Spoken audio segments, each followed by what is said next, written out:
रसिया के लिए Swift ban की आशंका जताई जा रही है और अपने देश के लिए, हमारे लिए और आपके लिए स्विफ्ट कितना इंपॉर्टेंट है ये चीज़ समझना है तो ये कुछ मिनट का वीडियो है, बस समझ लीजिए, आपको फ्यूचर में बहुत काम देगा। दोस्तों, स्विफ्ट कुछ नहीं है। अगर आप समझ रहे होंगे बहुत बड़ी चीज़ है तो कुछ भी नहीं है। और इसको समझने के लिए आप जो चीज़ इस्तेमाल कर रहे हैं अपने बैंकिंग सिस्टम में, उसका मैं एक कंपैरिजन बताऊंगा जिससे आपको समझ में आ जाएगा।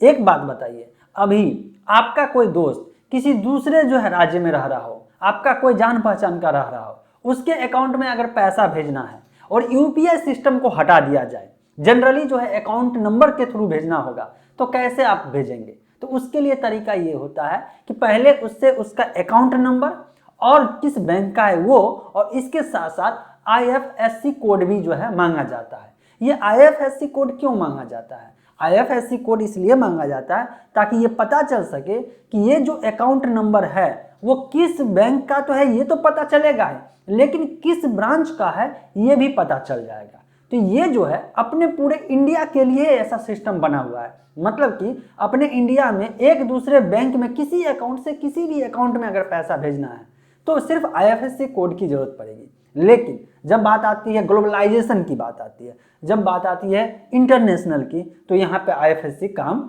नहीं करता है। तो फिर क्या काम करता है? तो वहाँ पे काम करता है स्विफ्ट कोड।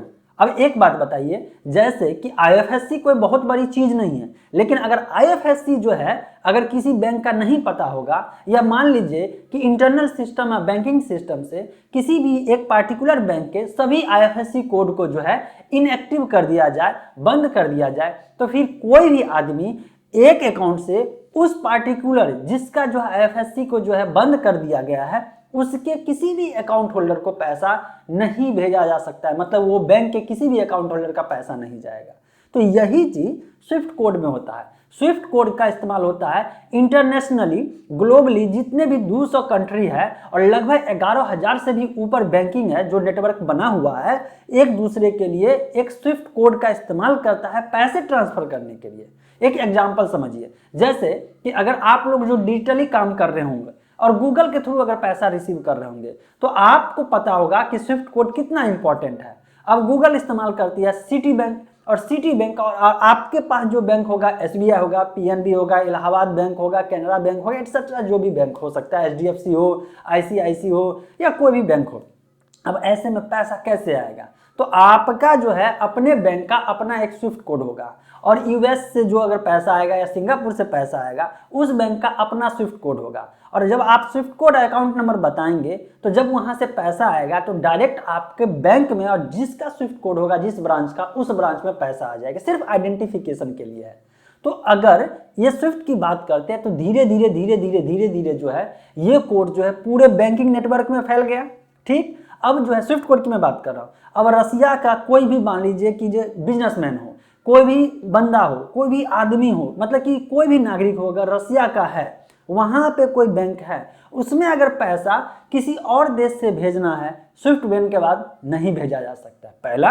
दूसरा कि अगर रसिया से भेजना है किसी और कंट्री में, तो चूंकि स्विफ्ट वहां पे काम ही नहीं करेगा, तो न लेन देन होगा, मतलब कि फाइनेंशियल यहाँ पे पूरा का पूरा कट हो जाएगा। और कट हो जाने के कारण आपको भी मालूम है कि पावर में रहने के लिए पैसे का लेन देन होना बहुत जरूरी है। अब इसका दूरगामी असर कितना ज्यादा हो सकता है, पहला तो आप समझ गए। दूसरी बात कि जो लोग रसिया में होंगे उनका पैसा किसी और देश में अगर होगा या किसी और बैंक में होगा, काम नहीं करेगा। दूसरा, अगर कोई रसिया से, मान लीजिए, पहला तो लेन देन ना दे पाएगा ना ले पाएगा, ऐसे में पैसा एक तरह से फंस जाएगा।